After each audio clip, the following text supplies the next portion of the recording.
हसन कौल प्रस्तुत करता है।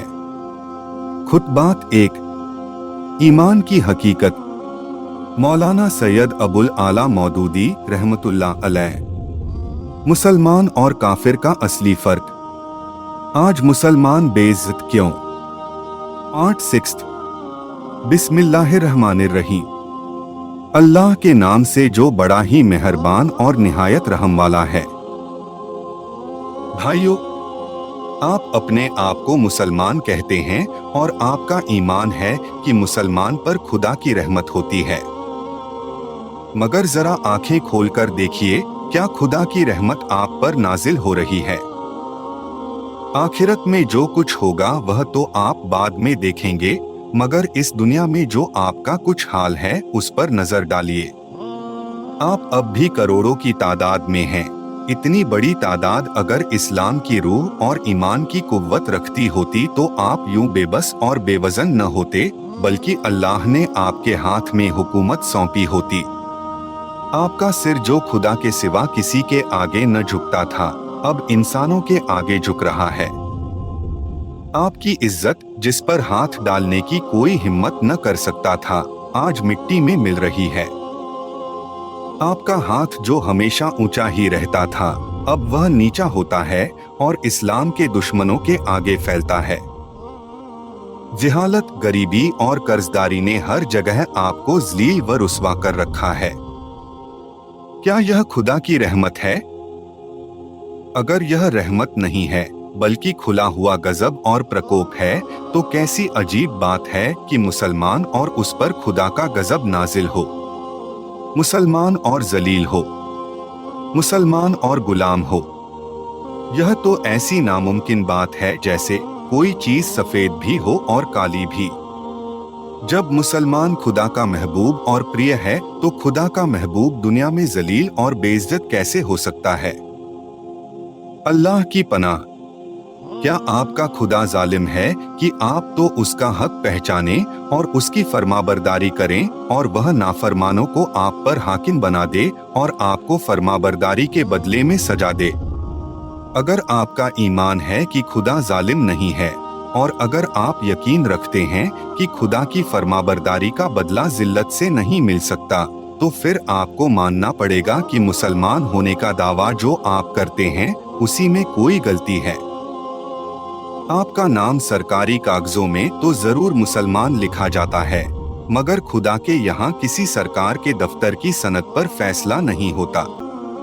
खुदा अपना दफ्तर अलग रखता है। वहाँ तलाश कीजिए कि आपका नाम फरमाबरदारों में लिखा हुआ है या नाफरमानों में। खुदा ने आपके पास किताब भेजी ताकि आप उस किताब को पढ़कर अपने मालिक को पहचानें और उसकी फरमाबरदारी का तरीका मालूम करें। क्या आपने कभी यह मालूम करने की कोशिश की कि इस किताब में क्या लिखा है? खुदा ने अपने नबी को आपके पास भेजा ताकि वह आपको मुसलमान बनने का तरीका सिखाए।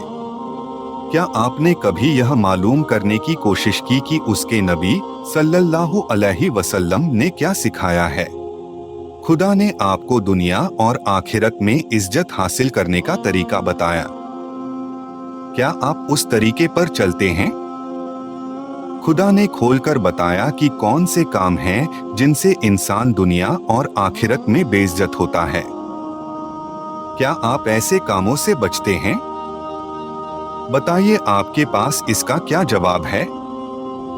अगर आप मानते हैं कि न तो आपने खुदा की किताब और उसके नबी की जिंदगी से इल्म हासिल किया और न उसके बताए हुए तरीके की पैरवी की, तो आप मुसलमान हुए कब कि आपको इसका बदला मिले। जैसे आप मुसलमान हैं वैसा ही बदला आपको मिल रहा है और वैसा ही बदला आखिरत में भी देख लोगे। मैं पहले बयान कर चुका हूँ कि मुसलमान और काफिर में इल्म और अमल के सिवा कोई फर्क नहीं है। अगर किसी आदमी का इल्म और अमल वैसा ही है जैसा किसी काफिर का है और वह अपने आप को मुसलमान कहता है, तो वह बिल्कुल झूठ कहता है। काफिर कुरान को नहीं पढ़ता और वह नहीं जानता कि इसमें क्या लिखा है। यही हाल अगर मुसलमान का भी हो तो वह मुसलमान क्यों कहलाए? काफिर नहीं जानता कि अल्लाह के रसूल सल्लल्लाहु अलैहि वसल्लम की क्या तालीम है और आपने खुदा तक पहुंचने का सीधा रास्ता क्या बताया है। अगर मुसलमान भी उसी की तरह नावाकिफ हो तो वह मुसलमान कैसे हुआ? काफिर खुदा की मर्जी पर चलने के बजाय अपनी मर्जी पर चलता है। मुसलमान भी अगर उसी की तरह अपनी मर्जी पर चलने वाला और आजाद हो, उसी की तरह अपने निजी ख्यालात और अपनी राय पर चलने वाला हो, उसी की तरह खुदा से बेपरवाह और अपनी ख्वाहिश का बंदा हो, तो उसे अपने आप को मुसलमान, खुदा का फरमाबरदार कहने का क्या हक है? काफिर हलाल व हराम में फर्क नहीं करता और जिस काम में अपने नजदीक फायदा या लज्जत देखता है उसको अपना लेता है, चाहे खुदा के नजदीक वह हलाल हो या हराम। यही रवैया अगर मुसलमान का हो तो उसमें और काफिर में क्या फर्क हुआ?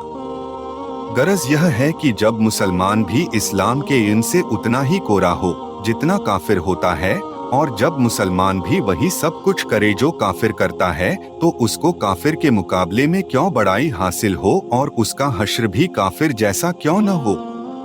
यह ऐसी बात है जिस पर ठंडे दिल से हम सबको गौर करना चाहिए। सोचने की बात आगे जारी रहेगा इंशाअल्लाह। पार्ट 7 देखना न भूले। For more voice of Islam check out hasancall.com and YouTube channel @HassanCall Voice. Like and share the video and subscribe the channel.